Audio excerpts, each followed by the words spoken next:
Season 19 has arrived in Destiny 2, and that of course means we have a brand new upgrade grid. This one is smaller than the previous 2 seasons, totaling 14 instead of 21, and there's 3 extra ones down below that look like they will be unlocked with the story progression as opposed to an upgrade token. We're going to be taking a look at these upgrades and highlighting the ones that you should prioritize as the season progresses. In order to unlock these upgrades, you need an exo frame module, which are acquired from the weekly seasonal challenges. There will likely be 2 every week. One will involve something to do with the weekly story, and the other will involve doing the seasonal activity, and each will reward 1 module. For week 1, you just have to complete the first week of the story for the first challenge, and for the second you need to open 5 Seraph chests and defeat Powerful Hive in Heist Battlegrounds. Seraph chests can be opened at the end of Battlegrounds using 500 Seraph key codes, which can be obtained anywhere in Destiny 2, from playlist activities such as strikes to public events. For the upgrade path this season, you have 2 rows of 7, one titled Focusing Upgrades and the other titled Efficiency Upgrades. It should be noted that you don't have to do one row at a time, you can select whichever upgrades you want along the way. The best 2 upgrades on the grid are right at the end, Focusing Deep Sight and Seraphic Deep Sight Bonus. These guarantee red borders for either ikelos or Seraph weapons once per week. These should be available starting week 4 of the season after unlocking 6 previous upgrades.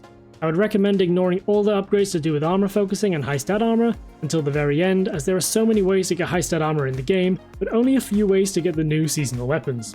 Now for your first 2 upgrades, I definitely recommend taking the first 2 efficiency upgrades. Now you might ask, why not take the ikelos focusing upgrade so I can craft the ikelos SMG faster? Well, you could absolutely do that, and that might be beneficial if you're only looking to craft 1 weapon as fast as possible, but there are 10 new patterns this season, and if you're like me and want to unlock them all, getting the upgrades that give guaranteed deep sight resonance are definitely the ones I would target first. Instead, I would grab that upgrade next week. If you are looking for the red borders and you are not focusing on one particular weapon, it is much more beneficial to just focus the Seraph weapons or ikelos weapons engrams, since they cost half as much umbral energy.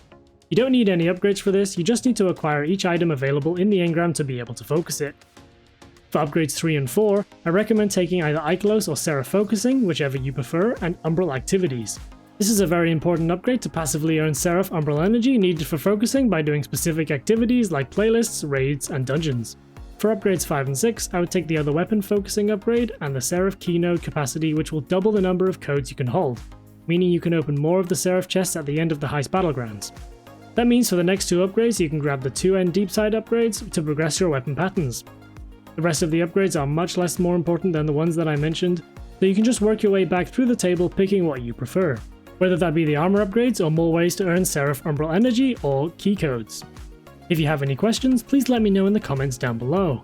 Good luck in obtaining all your red borders for this season. If you enjoyed the video or found it helpful, please hit that like button and subscribe for more Destiny 2 content. Thank you so much for watching, hope you have an awesome day, and I'll see you next time.